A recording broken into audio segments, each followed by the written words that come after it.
Okay, so we are now on to a little bit more, part two of One Night Rodeo. Okay, so she's talking with him about his late biological father. He's never got to know. Um, and let's see here. Celia and I should say Kyle are talking. Okay. Um, she says, "What did your mom say?" on page 31.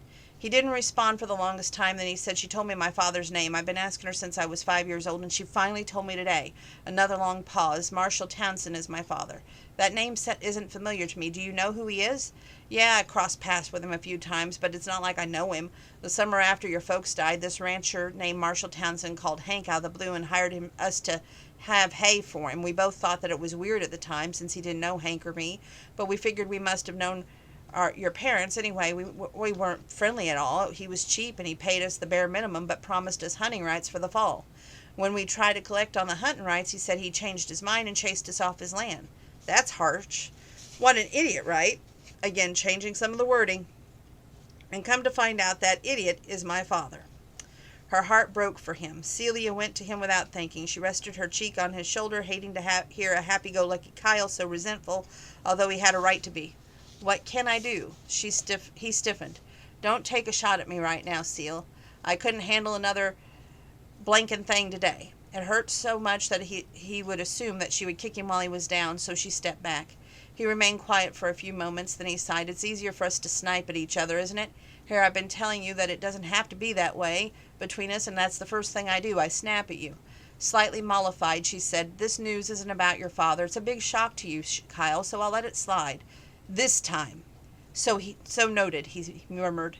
It bothered her that he hadn't turned around to talk to her face to face, almost like he expected her to be fed up and leave. So naturally she dug her heels in. "So what else do you know about him besides he's an idiot? Tendencies. Where does he live?" "West of Rawlins, about 30 miles from your place. As far as I know about him, nothing except my mother says he wants to see me because he's dying." He shook his head. "He acknowledged me as his sole heir on his deathbed. That's like a TV movie of the week BS. Kind of like us getting drunk and ending up hitched in Vegas, huh?" Kyle snorted. "So what will you do? Blow him off like he's blown you off? What can he possibly say to me that'll make any difference now?" Celia warned herself to be patient with him. He was confused and hurting, and he snapped at him plenty of times in the hospital yesterday when she had been in the same situation, scared and frustrated in a frame of mind. "Don't you want to find out? Why slap his hand when he finally reached out to you?" A full minute passed before he spoke. "Pains me to admit that you're right. They've only given him a couple of weeks to live at best, so I told my mom but I'd go." He sighed, long and loud, a sound of pure frustration. "Crap, I don't know what I'm supposed to do." He slightly shrugged tightly. "I'm sure that I sound like an idiot. Forget I said anything." "Don't slap my hand away either," she said softly. "I'm not. It's just crying out loud, Celia, I feel like a 5-year-old kid. I'm afraid of facing him. What if I walk into the VA hospital in Cheyenne and that fist clenched again, or worse, what if I can't even walk into the room?" Hearing the uncertainty in Kyle's voice broke her heart. "What if I came with you? Would that help you take that first step?"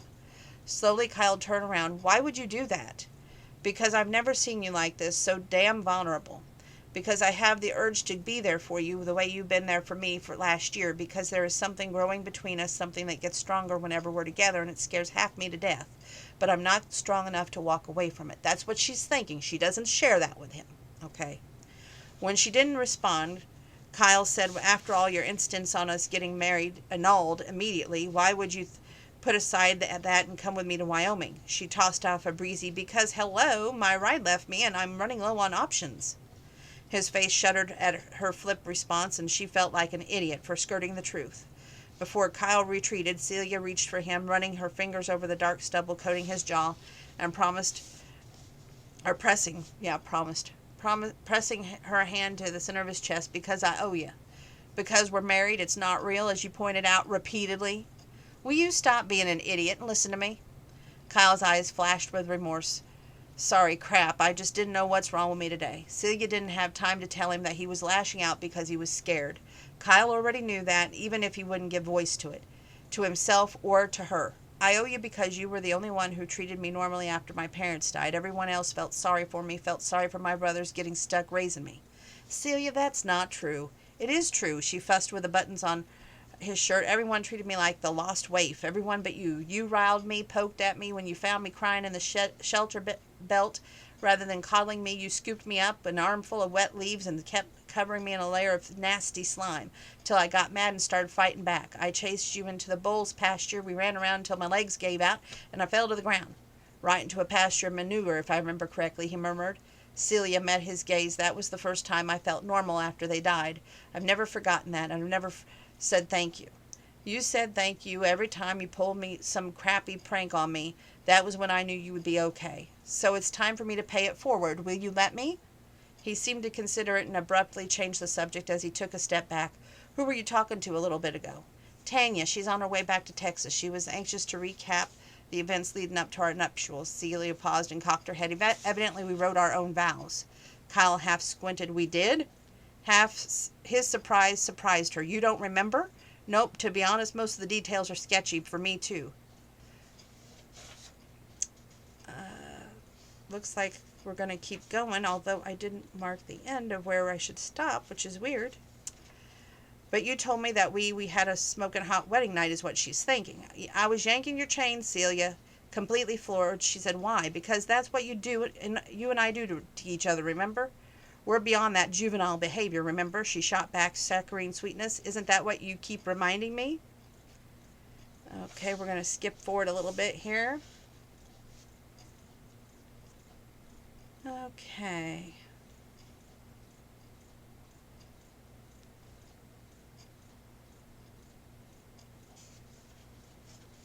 Should they both pack up?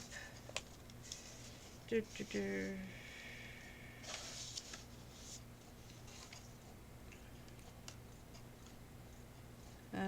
we're going to start on page 38.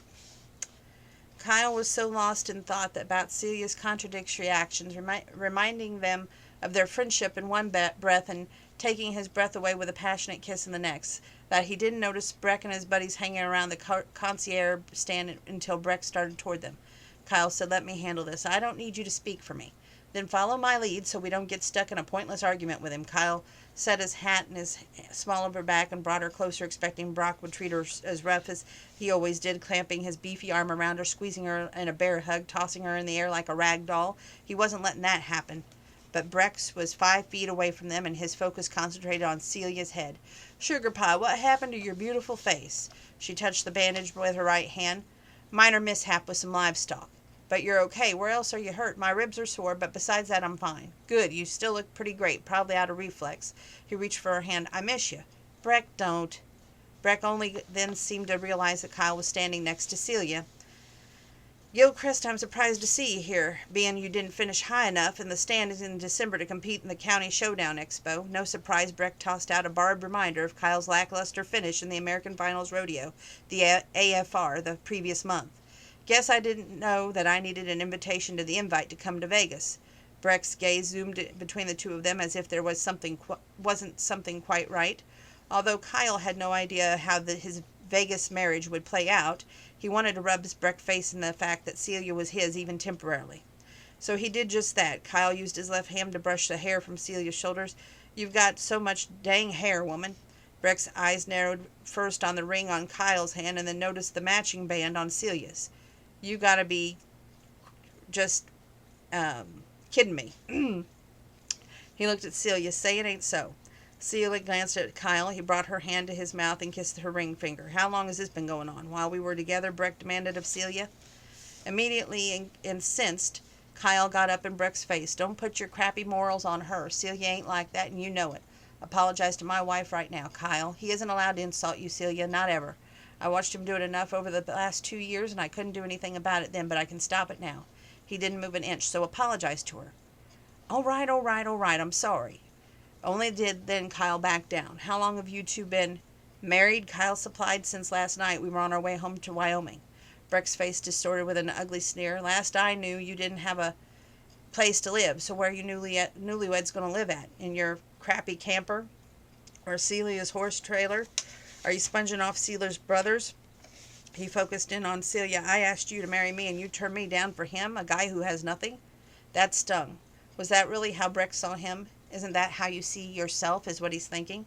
Celia stomped closer to Brock. I turned you down because we have vastly different ideas on what commitment means. I spent enough of my nights wondering why you preferred Michael in your bed more than me. Breck glanced around, but Celia had said it in a low tone so that no one overheard. But Kyle, Celia, really? One of my best friends? It's like a knife in my heart. Now you know how I felt every time you and Michael were together. Breck looked stricken, but I never even hid that relationship from you, Sugar Pie. Being honest about the nature of the relationship with Michael didn't excuse it. Celia faced Kyle. We're done here. She definitely didn't need Kyle speaking for her. She'd proven that she could handle herself just fine. Celia was quiet on the ride to the motel, and Kyle didn't push it. They would have a solid 15 hours together in the truck. Enough time to talk about a lot of different things, though. Page 43. Kyle looked at her. Cigarettes were tougher to give up, or Breck was tougher to give up? Cigarettes. Celia tapped her fingers on the steering wheel. Although there was a lot about Breck that I wouldn't have stayed with him. She let a beat pass. Thanks for what you said to him. I meant every word. It was perfect, the opportunity to bring up the marriage issue. So we're telling everyone that we know who knows us that we stumbled down the aisle, that we're getting an annulment? He knew his voice sounded disapproving. I thought we agreed on that. No, you informed me of your intent to get an annulment. I didn't argue, but that's not agreeing with you, Sal, not by a long shot. Well, we have compiled a list about who's getting us. I can't speak. I'm stumbling over my own words. Let's compile a list of who knows about us getting hitched. Tanya, who told Laney, who says she won't tell anyone, Devin, who knows who all he told, Breck, who probably told everyone on the circuit, your mom, she looked at him, who all has your mom told? How the heck should I know? Kyle's cell phone rang and they both jumped. Speak of the devil. Hey, Mom, we're just starting at the descent into Cheyenne. I've been trying to get you for the last 4 hours. What's up? His mom didn't answer right away. He knew when he closed his eyes. When? About 12 hours ago, right after I told him you were on the way to see him, she sniffed. Evidently, his death came as a shock, even to the staff. Marshall didn't have anyone listed as next of kin, but one of the nurses, after the shift change, had my number and called me. I just got off the phone with the lawyer. He's setting up a meeting tomorrow morning at 9. Kyle didn't know what he was supposed to feel in response to the news. He'd been afraid to meet the man, and now he would never have that chance. The resentment he tamped down earlier reared its ugly head again. Are you staying with me and Rick tonight? Because I made up the guest room. No, he wouldn't give in to her guilt. What's the lawyer's name? Bill Rutten. His office is downtown. Do you need directions? I'll look up the address when I get to the motel. Are you going to be there tomorrow? No, it's just supposed to be you.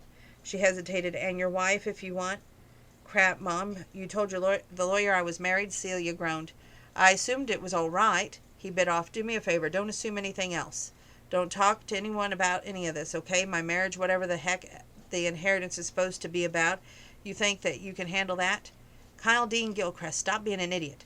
Funny, that's what my wife says to me, too. I'll call you when we're done at the attorney's office. He hung up, mired in that place between regret and anger, wondering what the heck just happened. Kyle, what's going on? Marshall died, so there's no need for us to rush to the VA. She covered his hand. I'm sorry. Yeah, me too. Pick a hotel you want to stay at tonight. And we're going to move forward.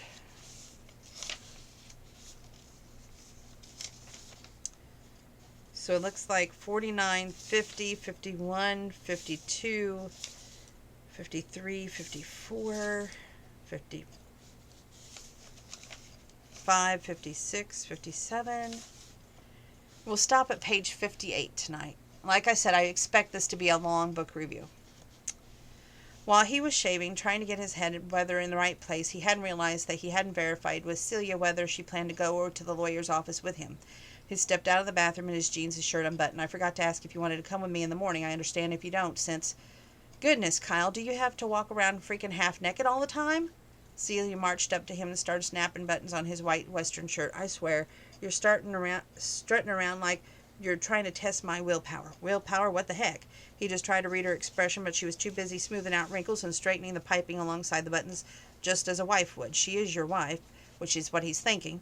Feeling an odd sense of possessiveness, Kyle put his finger underneath her chin, forcing her to look at him. Pure heat shone in her eyes, turning the soft gray color into the steel. He held her chin under a stiff gruff. Stay still when she tried to jerk it away. Celia was motionless and kept her eyes on his. Interesting how she responded to his commands.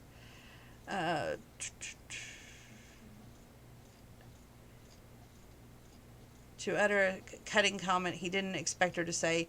You're gorgeous and you're built like a wonderful dream, Kyle, but you don't need to tell you that. A compliment? That threw him off. I'm sure all the bunnies are lined up after an event anyway to tell you the same thing, she added. This is her fear of being in a commitment speaking up. That's my side note. And there was a snark, but her sarcasm was covering up something else. Fear, interesting being with him. Regardless, Kyle wouldn't let her get away with it. He leaned close enough to feel the breath on his lips. Makes me all tingly when you see me that way, kitten. Anytime you want to do more than look, all you gotta do is ask. He smooshed her nose and stepped back and tucked his shirt in. Now back to other questions. What other questions? Do you want to go to the lawyer's office with me? I thought I would unless you don't want me to go. I want you to be there. I just didn't want you to assume. And since my mother told the attorney that we recently strapped on the old ball and chain, we're going to have to act like we're really married. Just for today? Yes. Even if he wanted to say he wanted longer than just one stupid day with her. Deal. Then she bestowed the sneaky smile that charmed the heck out of him. But I do believe it's your husbandly duty to warm up the truck so I don't catch the death of cold. She batted her eyelashes. Nice try, but I'll make sure you a deal. If you get overly chilled, I'll show you all the ways I can heat your body back up. What a man right there, right? Okay, well, Kyle paced the lawyer's office like a caged animal. Kyle, I'm Stacy, Bill's assistant. He's ready for if you'd like to follow me. He looked over at Celia, who she took his hand, and they didn't let go until they rushed into a good-sized office that lined with books. A tall, thin man, probably in his early 60s, offered him his hand across an enormous mahogany desk. Kyle, Bill Rutten. Kyle made the introductions. This is Celia, my wife. Pleasure to meet both of you. Both have a seat. They set it into the comfortable leather chairs and had a good foot lower than Bill's desk. I'll admit in this case out of the ordinary, I'm sure that you have many questions, so let's start with the basics. Were you aware that Marshall Townsend was your biological father? No, sir, not until my mother told me on Sunday, on a call. Did your mother tell you about the DNA test confirming that you're Marshall's son? Confused because it was the first he heard of that. What DNA test? When did she? The timing of the test is fairly straightforward. Evidently, you were in a serious motorcycle accident when you were almost 18. Celia muttered, I had forgotten about that. Kyle remembered that after he woke up from surgery, they asked the doctor if he'd be able to ride bulls again. The rest was a blur. I was in a lot of pain. They kept me drugged up, and some nurse was always poking me for a blood sample or making me pee in a cup. He frowned. That's when Marshall came forward and demanded a DNA test. Only at your mother's urging. She wanted to ensure that you would receive the best medical care, so she contacted Marshall for financial help. He insisted on a paternity test first. Kyle said nothing but resentment flared. Why hadn't he known any of this? For all intents and purposes, he was an adult. Is that why they weren't any medical bills? The lawyer nodded. I've been Marshall's attorney for 20 years, and he was quite shocked to discover he fathered a child. He and his wife, Inez, were never able to have children. At the time, I encouraged Marshall to make contact with you, but he, the lawyer, sighed. I'll be blunt, Kyle. Marshall Townsend was an odd duck. He did things his own way in his own time frame. I know that you don't know why he was waiting, and in regards to contacting you, especially after he changed his will. Changed it how? He intended to leave everything to the state of Wyoming as a land trust, but 4 years ago, he came in and named you the sole heir, his sole beneficiary, because we already had the paternity test results on file. There was no legal issues as far as the inheritance because you are his blood descendant, whether you like it or not, or whether even you knew it. Tea break. Okay, Kyle said my mom said Marshall left me everything. What does that mean? That you are a very lucky man. I assume you want a list of your current assets. He passed over a piece of paper. Kyle's hand shook so hard that he couldn't read the words. Celia threaded her fingers through his, grabbing his opposite edge to hold it steady. Land, 7,083 acres, detailed in the attached plat in Laramie County, Wyoming. Dwelling, 1,900 square foot ranch house and all the contents. Outbuilding, 2,000 square foot barn, 3,000 square foot metal building, assorted outbuildings. Ranch equipment detailed on separate page 4A, section 1. Livestock, applied 170 cow-calf pairs, 12 bulls, 4 horses. Mineral rights, all. Water rights, all. Optional state federal grazing permits subject to reapplication. Liquid assets, all. Bank accounts. Bill handed him 3 other sheets of paper. These are the most current bank statements, but keep in mind there will be medical expenses to be paid out of these accounts. Kyle squinted at the number, and then his eyes went wide. I'm sure this is overwhelming. You are gosh darn right it is. He left me all this. He waved the batch of papers, and then this. He shook the bank statement. This says there's $500,000 in that cash account. $500,000. $500,000 in change in his account. Yes, and it's all yours. He looked at Celia, utterly dumbfounded. It's okay. She squeezed his hand and repeated, it'll be okay.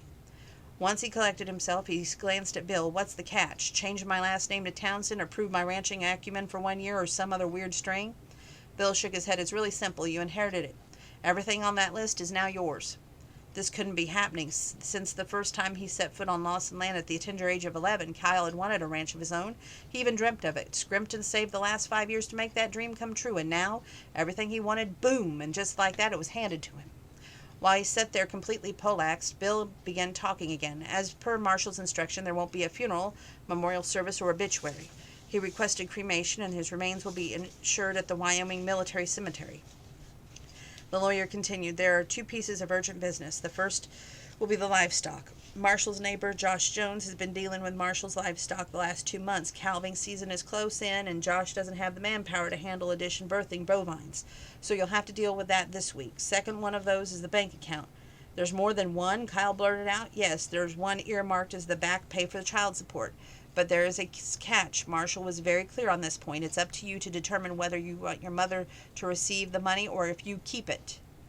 How much we talking? A little over $100,000, which I believe is at what financial experts claim it takes to raise a child to the age of 18.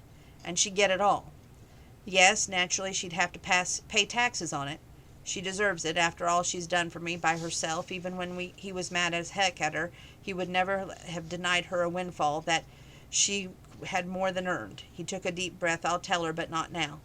That's fine. I'll bring all the paperwork into the conference room. We'll get everything changed over into your name. Kyle nodded numbly. Am I to tell the people that he was my father? That was the reason for all this sudden inheritance?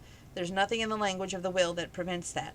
I imagine since Marshall left it to you, he was expecting that you would reveal your relationship. But Bill buzzed his assistant. Will you escort Kyle and his wife to the conference room B? As soon as the conference room door was shut, Celia wreathed her arms round his waist and hugged him. Kyle held on, letting him anchor her to him. Once he felt reasonably sure he wouldn't faint, he released her. She fiddled with his color before searching his eyes. So, wow, huh? Yeah, I'm having a hard time processing anything. I can imagine. Do you think it'll all sink in when you actually see the place that you own it? Probably not, but I'll admit I'm dying to see it. Me too. So you're coming with me to Rollins? Of course. I'm your wife all day, remember? She grinned. Plus, I'm snoopy as heck. Bill entered the conference room with a stack of papers, and all of which seemed to require Kyle's signature. He hoped this lawyer was in some kind of shyster because he merely skimmed the legal jargon. It took an hour to get through everything wrapped up so they could leave, and Bill warned he'd even have more to deal with once they were through the initial steps. The biting cold outside, Kyle snapped back to reality. He held Celia's door open and contemplated the next move as he walked around the driver's side. They made it to about a mile when Celia said, I heard your stomach growl, Kyle. You need to eat something. We need to check out a hotel room. What about your mother? Weren't you supposed to call her? He stared at the red stoplight without answering. Kyle, I'll call her and make up a white lie about the lawyer needing me to inspect property or something, but I can't deal with her today. He looked at Celia. I know that sounds awful and ungrateful. I think it's better time to wait. Time to think things through is rarely a bad thing. It lessens the chance you'll say something to her that you will hurt her and regret later. His mind was spinning. Neither of them said much of anything until they had eaten a quick lunch at the Flying J truck stop and were back on the road heading up to overpass I-80. You want me to drive? You were up late last night. I'll let you know if I get tired. Kyle expected Celia would pepper him with questions, but she was oddly subdued. He made the drive 1,000 times, but today it seemed longer than usual. Outside Rollins, they filled the gas tank, grabbed a few grocery items, put coordinates into the GPS. Kyle was pretty sure he remembered how to get there, but it had been 14 years, and the last thing they needed was to drive around Wyoming back roads in a sub-zero weather. I sure hope Marshall left the heat on in that house before he went to the hospital. It would really suck if you have frozen pipes. He gave Celia a draw look. Thanks for that. Kyle turned off the main highway onto a gravel road. It had been plowed at least once that winter. To say something in Wyoming that they turn off was in 3 miles. He tried to remember what the house looked like, but he drew a blank. In the last 24 hours, he'd gone back over that conversation he had with Marshall that summer. Nothing memorable came to mind. Marshall had to have known that he had a son, since it was the year after his motorcycle accident. The last time he ran across that man who fathered him was at a bar in Rollins a few years back. Marshall was drunker than heck, and he cornered Kyle, babbling about the mark of good stock. He hadn't even known what that meant then, and it seems ridiculous to start assigning meaning of it to 4 years later. Wait, hadn't the lawyer said that Marshall changed the will 4 years ago? What were the odds of one random conversation in a bar caused Marshall to rethink his will and sign over everything to a son that he refused to publicly acknowledge? What are you thinking about so hard? How weird is it to be drive into a place I don't know, a place my father lived most of his life. How bizarre is it to say my father in any kind of context at all? What would you have said to him if he was alive? No idea. Okay, let's see how long this page is that I have marked. Okay, 71, 72. His observation surprised her. I am so better at sharing than you are. Prove it. Fine, ask me anything. Kyle shook his head. It don't work that way. You have to tell me something that's completely new that I did not know about you. Celia was sure that this discussion had a point because Kyle had the sneakiest way of gathering information without realizing his intent until it was too late, but her pride made it impossible to back down from the challenge, even when she suspected that the challenge was rigged. I was hesitant about committing to travel the circuits with you, not because it was you, but because I wasn't sure that I wanted to barrel race it at all anymore. He lifted one eyebrow. No kiddin', what would you have done instead? I'm thinking about going to vocational school if I can get a loan. I figure it. If Abe can get a 4-year college degree while running a ranch, I might be able to stay in school for 2 years, wind up using a useful skill besides racing around barrels. What would you want to go to school for? Veterinary assistant. Before Tanya started barrel racing professionally, she went to school for a year in Texas in the same type of program. She said it wasn't all that hard. I've always been around livestock, so I'm good at working with animals. Part of her expected he'd sneer at her because that's what the old Kyle would have done, but he looked interested. How serious are you? Like checking on start dates and tuition? Yeah, the next semester starts next fall. The tuition, let's just say, would be an even couple of big events. Wins wouldn't put a dent in the cost of higher education. No one in your family knows about your secret dream to professionally pregnate test cows. Celia laughed. Fletch does. He promised me a job if I actually ever followed through and attended school. So working as a vet assistant is your dream job. I didn't say that, Kyle frowned. Then if you could do anything you wanted and money wasn't an issue, what would you do? Run my own ranch. He went completely still. What?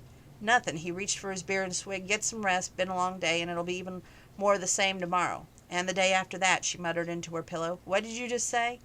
Ranching is a tough gig, a never-ending back-breaking round of work. Is that why you decided to barrel race? Did he believe she was lazy? No, I never minded the work. I'm not working on Lawson Ranch because after a year on the circuit there was no place for me there anymore. Crap, Celia, sometimes I'm such an idiot. Sorry, I didn't mean. Forget it, Kyle. Good night. Giving him the cold soldier. I can't say that word. She closed her eyes, but she couldn't escape him, not even in sleep.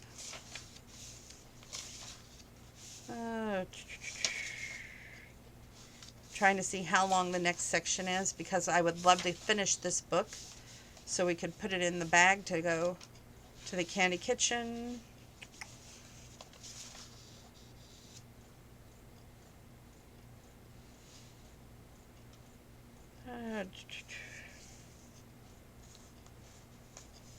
We're going to stop tonight and start on page 76 tomorrow. And we're going to hope to heck that we knock off some major pages. But I have got so many pages marked in this One Night Rodeo book because it's that good. And both of them have fears. And what I like about this book is though he just now found out he owns this ranch by his late father, he knows nothing about ranching. She's the one that knows about ranching. But yet it's going to take both of them to work together as a duo to make progress in the ranch. But there's so many questions that lie ahead, isn't there? And the only way to find out is tune in again tomorrow night for some more One Night Rodeo by Lorelei James. Awesome book. And if you don't want to know or don't want to wait for me to keep reading, go find this book. I'm sure it's on Amazon at your local library. Check it out. You won't regret it. As long as it's mature audience only. So anyway, because I cleaned it up a lot. I will see you tomorrow, I hope. Make sure that you're keeping your social distance. You're washing your hands. When you can't wash your hands, you're using your hand sanitizer. You're always wearing that mask. Much love. And even though it's only 3 videos, isn't it? I don't like the ending on an odd number. Stay tuned. I'll make a decision here in a minute.